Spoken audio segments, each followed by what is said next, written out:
दूध बेचने वाला पिता अपनी बेटी को आईएएस बनाना चाहता था। वह पिता जो दूध बेचकर पैसा पाता था उसकी पढ़ाई में खर्च कर देता था। पिता को कहाँ पता था कि जिस इंस्टीट्यूट में उसे पढ़ने के लिए भेज रहे हैं वही इंस्टीट्यूट उसकी मौत के कारण बन जाएगा। आखिरकार जब एक पिता को पता चलता है कि उसकी बेटी अब इस दुनिया में नहीं रही तो सोचो उस पिता के ऊपर क्या गुजर रहा होगा। यह घटना है उत्तर प्रदेश के अंबेडकर नगर के हासिमपुर बरसावा गांव में रहने वाली श्रेया यादव, जो कि पढ़ने लिखने में बहुत ही होशियार होती है और वह अपने पिता से कहती है, पिताजी मुझे आईएएस की तैयारी करना है। तो पिता बोलता है कि मेरे पास उतने पैसे नहीं हैं कि मैं आपको तैयारी करवा सकूं। और उसके बाद जब बेटी को यह पता चलता है तो बेटी काफ़ी ज़्यादा उदास हो जाती है। उदास मन से काफ़ी दिनों तक अपने घर परिवार वालों से ज़्यादा बोलती भी नहीं थी और वह सिर्फ अपना काम से मतलब रखती थी। और उसके बाद वह बेटी मतलब कि श्रेया यादव अपना पढ़ाई लिखाई करना स्टार्ट करती, क्योंकि उसके पास एक स्मार्टफोन होता है और आज के टाइम पे जानते हैं ऑनलाइन चलने लगा है। तो ऑनलाइन में वह पढ़ने लिखने लगती है। तो पिता देखता है कि मेरी बेटी काफ़ी ज़्यादा पढ़ने की कोशिश, लेकिन उसका सपना है कि आईएएस बनना, लेकिन उस पिता के पास उतना पैसे नहीं होते हैं उसे आईएएस बना सके। उसके बाद उसके पिता भी ठान लेते हैं कि मैं अपने बेटी को आईएएस की तैयारी करवा के ही रहूँगा। और उसके बाद वह कड़ी मेहनत और दूध काफ़ी ज़्यादा बेचने लगते हैं, जिसके बाद काफ़ी ज़्यादा पैसा इकट्ठा करके वह अपनी बेटी का आईएएस इंस्टीट्यूट में एडमिशन कराने के लिए दिल्ली चले जाते हैं। दिल्ली के और राजेंद्र नगर इलाके में टाओ स्टडी सेंटर में दाखिला करवा देते हैं और सूत्रों के मुताबिक श्रेया का दाखिला मार्च में कराया गया था, यानी कि आज से 4 महीने पहले। और उसके बाद श्रेया दिल्ली में ही रह करके अपनी पढ़ाई को जारी करती है और आईएएस की तैयारी कड़ी मेहनत के साथ वह स्टार्ट कर देती और वह डेली शाम को अपने माता पिता से बात करती थी और वह अपने पापा से कहती थी कि मैं पापा मैं बहुत ही ज़्यादा मेहनत कर रही हूँ और मैं आपका और अब गांव वालों का नाम रोशन जरूर करूँगी। और ये सब सुन करके पिता के बीच सीना चौड़ा हो जाता है और ऐसे ही करके कई दिन बीत जाते हैं और धीमे धीमे कई महीने बीत जाते हैं।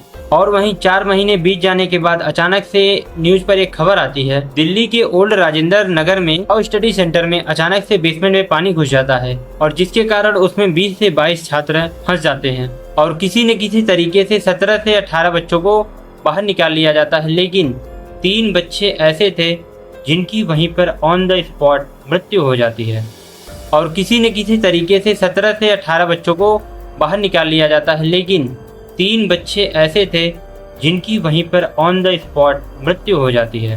और इन 3 छात्रों में से 2 लड़कियां और 1 लड़के होते हैं और ये सब सारी न्यूज़ श्रेया के चाचा देख रहे थे और उनको पता था कि इंस्टीट्यूट में हमारी श्रेया भी पढ़ रही है और वह तुरंत श्रेया को कॉल लगाना स्टार्ट कर देते, लेकिन श्रेया का कॉल ऑफ आता है। इस वजह से उनके मन में भी तरह तरह के विचार आने लगते हैं और उसके बाद वह इंस्टीट्यूट के जो टीचर वगैरह होते हैं उनके पास कॉल लगाया, लेकिन वो लोग भी फ़ोन नहीं रिसीव कर रहे थे। और वहीं थोड़ी देर बाद न्यूज़ पे एक लड़की का फ़ोटो रिवील किया जाता है कि इस लड़की की भी मृत्यु हुई है, जिसमें उसका नाम भी बताया जाता है श्रेया यादव। और वह न्यूज़ उसके चाचा भी देख रहे होते हैं। यह देखने के बाद उनकी होश उड़ जाती है और पैरों तले ज़मीन खिसक जाता है। और उसके बाद यह बात श्रेया के पिता को भी पता चलती है, तो सोचो उस पिता के ऊपर क्या बीतती होगी कि उसकी बेटी अभी 4 महीने पहले मैंने उसी इंस्टीट्यूट में एडमिशन कराया था, लेकिन वह अभी इस दुनिया में नहीं रह गई। आप लोग अपनी राय कमेंट बॉक्स में जरूर बताना। और उसके बाद चाचा और पिता दोनों लोग दिल्ली के लिए जल्दी से निकल जाते हैं। दिल्ली से निकलने के बाद सीधा वह उसी इंस्टीट्यूट में पहुंचते हैं और वहां इंस्टीट्यूट में पहुंचने के बाद डीएम के द्वारा बताया जाता है कि आपकी बेटी को राम मनोहर लोहिया हॉस्पिटल में रखा गया है, वहाँ जाकर आप देख लीजिए। फिलहाल वह तुरंत वहाँ से निकलते हैं राम मनोहर लोहिया के लिए। और उसके बाद करीब 2 से ढाई बजे के आसपास वह चाचा और पिताजी दोनों लोग मानचुरी पहुंच जाते हैं। मानचुरी पहुंच जाने के बाद वह दोनों लोग हॉस्पिटल वालों से अपील करते हैं कि आप हमारे बेटी का चेहरा दिखा दीजिए, लेकिन हॉस्पिटल वाले नहीं दिखाते हैं। फिर भी वह उसके पिता और चाचा दोनों लोग कहते हैं कि आप मेरी बेटी का चेहरा दिखा दें, लेकिन हॉस्पिटल वाले बिल्कुल ही दिखाने से मना कर देते हैं और वो प्रूफ के लिए एक कागज़ दिखाते हैं जिसमें श्रेया यादव का नाम लिखा होता है। और ऐसे करते करते करीब सुबह के 6:30 बज जाते हैं। उसके बाद फिर उसके चाचा कहते हैं आप मेरी बेटी का कृपया करके चेहरा दिखा दें, लेकिन वो हॉस्पिटल वाले बिल्कुल ही नहीं मानते और चेहरा नहीं दिखाते हैं। और जब तक पुलिस नहीं आ जाती उन लोगों को चेहरा नहीं दिखाया जाता और जब पुलिस आ जाती है तो चेहरा को दिखाया जाता है।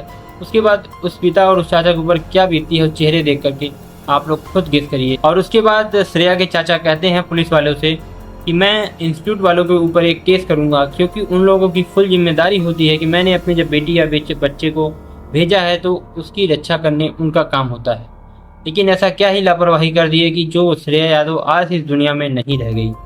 तो दोस्तों मैं आपको बता दूं, अचानक से बेसमेंट में पानी भर जाने के कारण श्रेया यादव काफ़ी ज़्यादा पहले बैठी थी, इस वजह से वह बाहर नहीं निकल पाई। श्रेया यादव और भी 3 बच्चे हैं जिनका नाम तो मैं शायद भूल गया हूँ, और भी 3 बच्चे थे जो कि बाहर नहीं निकल पाए और उन तीनों की वहीं पर दम घुट करके मृत्यु हो जाती है, क्योंकि अचानक से 12 से 13 फीट पानी बढ़ जाना है इंस्टीट्यूट में, इतना जल्दी कौन कहाँ जा सकता है।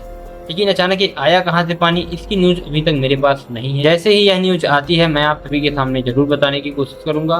कि मैं अभी श्रेया यादव की तरफ से थोड़ी देर के लिए शोक मना लेता हूँ, आप लोग भी शोक मनाइएगा, कोशिश करिएगा, क्योंकि श्रेया यादव का शांति और वो 3 छात्रों को 2 छात्र जिन जो और हैं उन दोनों लोगों के लिए भी मैं ओम शांति शांति करता हूँ। और मैं भगवान से यही प्रार्थना करूंगा कि उन तीनों छात्रों की आत्मा को शांति दे, परिवार वालों को भी सहन शक्ति दे।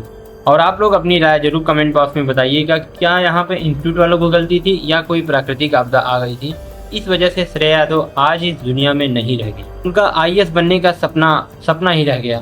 दोस्तों मैं जाते जाते आप सभी से एक बात कहना चाहता हूं, अगर आप लोग अपने YouTube चैनल या फिर अपना नाम इस भाई की तरह आप भी अपना नाम या YouTube चैनल का नाम बुलवाना चाहते हैं तो कमेंट बॉक्स में जरूर बता देना।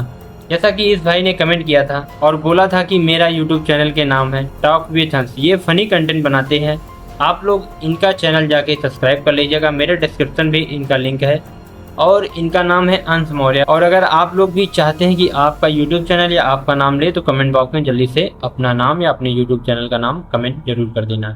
फिलहाल के लिए इस कहानी में इजाज़त दीजिए, चलते हैं। जय हिंद, वंदे मातरम।